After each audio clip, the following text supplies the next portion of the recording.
चुनाव आयोग ने गुरुवार को कांग्रेस और भाजपा अध्यक्ष से प्रधानमंत्री नरेंद्र मोदी और राहुल गांधी के बयान पर जवाब मांगा है।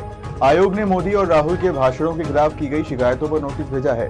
इन शिकायतों में आचार संहिता का उल्लंघन का आरोप लगाया है। शिकायत में कहा गया है कि ये लीडर्स धर्म, जाति, समुदाय और भाषा के आधार पर लोगों में नफरत फैलाने और उन्हें बांटने का काम कर रहे हैं। आयोग ने दोनों पार्टियों के अध्यक्ष से इस मामले में 29 अप्रैल सुबह 11 बजे तक जवाब मांगा है। केंद्रीय गृह मंत्री अमित शाह आज रात भोपाल आएंगे। उड़ीसा के भुवनेश्वर से रात करीब 8:30 बजे भोपाल पहुंचेंगे। यहां होटल ताज में रात्रि विश्राम करेंगे। शाह का भोपाल में कोई कार्यक्रम नहीं है। गृह मंत्री का राजधानी में स्टे होने के कारण पुलिस प्रशासन अलर्ट मोड पर है। अमित शाह शुक्रवार को गुना और राजगढ़ में भाजपा प्रत्याशियों के पक्ष में चुनावी सभा को संबोधित करेंगे। गुना से केंद्रीय मंत्री ज्योतिरादित्य सिंधिया और राजगढ़ से रोडमल भाजपा प्रत्याशी हैं। इंदौर में गुरुवार को कांग्रेस छोड़कर सैकड़ों नेता कार्यकर्ता भाजपा में शामिल हुए। इसके लिए बाकायदा एक समारोह आयोजित किया गया। कार्यक्रम का नाम रखा गया भाजपा प्रवेश समारोह। मुख्यमंत्री मोहन यादव इसके मुख्य अतिथि थे। उन्होंने इस मौके पर कहा कि अयोध्या में भगवान राम मुस्कुरा रहे हैं, अब मथुरा को भी दिव्य तीर्थ बनाएंगे।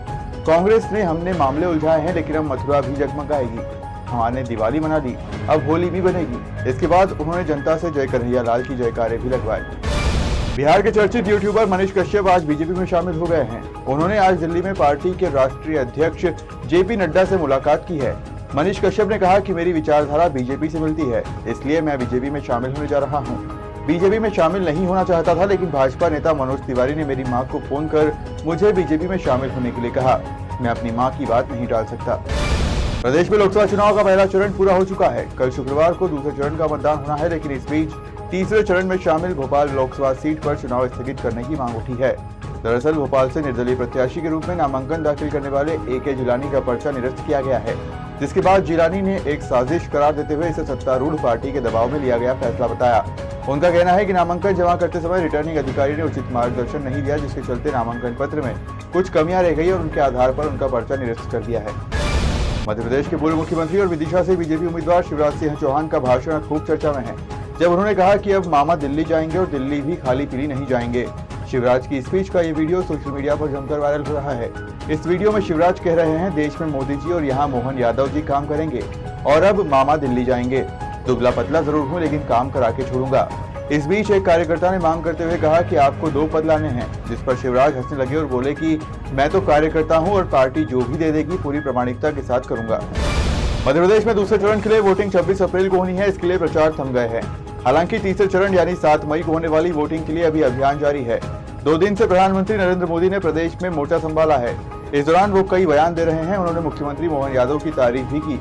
दरअसल मुरैना में जनसभा को संबोधित करते हुए पीएम मोदी ने कहा कि 4 जून के बाद हमारे तेज तर्रार मुख्यमंत्री मोहन यादव के नेतृत्व में MP का विकास और स्पीड पकड़ने जा रहा है। राजस्थान के पूर्व डिप्टी CM सचिन पायलट ने उज्जैन में कांग्रेस प्रत्याशी महेश परमार के समर्थन में चुनावी सभा को संबोधित करते हुए भाजपा पर जमकर निशाना साधा। उन्होंने कहा, देश में बदलाव का माहौल है, वही वादे और आश्वासन से लोग उब गए हैं। पहले चरण के चुनाव के बाद भाजपा के नेताओं के भाषण में बौखलाहट और गुस्सा दिखाई दे रहा है। भाजपा नेताओं को म शब्द का खेल करने का बहुत शौक है। ये बात करते हैं मुसलमान, हिंदू की, मंदिर मस्जिद की और मंगलसूत्र की। लोकसभा के दूसरे चरण के मतदान के लिए चुनावी शोर बुधवार की शाम 5 बजे से थम गया। दूसरे चरण में 12 राज्यों और एक केंद्र शासित प्रदेश की 28 सीटों पर 26 अप्रैल को मतदान होगा। इस चरण में मध्य प्रदेश की बैतूल सीट पर भी मतदान होना था, लेकिन प्रत्याशी की मौत के कारण अब यहाँ तीसरे चरण में वोटिंग होगी। पहले चरण में कम मतदान को देखते हुए चुनाव आयोग ने पहले ही अपने कर्मचारियों को मतदान के लिए प्रोत्साहित करने को कहा था। साथ ही आयोग ने शहरी क्षेत्रों की बहुमंजिली इमारतों में भी मतदान केंद्र बनाने का फैसला किया है, ताकि लोगों को आसानी हो और भीषण गर्मी में उन्हें ज्यादा दूर न जाना पड़े। पट्टा जंक्शन से 50 मीटर दूर पाल होटल में गुरुवार अचानक आग लग गई। आग ने आसपास के 3 होटलों को भी अपनी चपेट में ले लिया। हादसे में 6 लोगों की मौत हुई। इसमें 3 महिला और 3 पुरुष हैं। सिटी SP सेंट्रल सत्यप्रकाश ने बताया कि घायलों में 2 की हालत गंभीर बनी हुई है, जबकि 20 लोगों का इलाज अभी पटना मेडिकल कॉलेज में चल रहा है। मृतकों की पहचान नहीं हो पाई है। वहीं आग की लपटों के बीच 45 लोगों को निकाला गया है। 2 घंटे की कड़ी मशक्कत के बाद आग पर काबू पा लिया गया।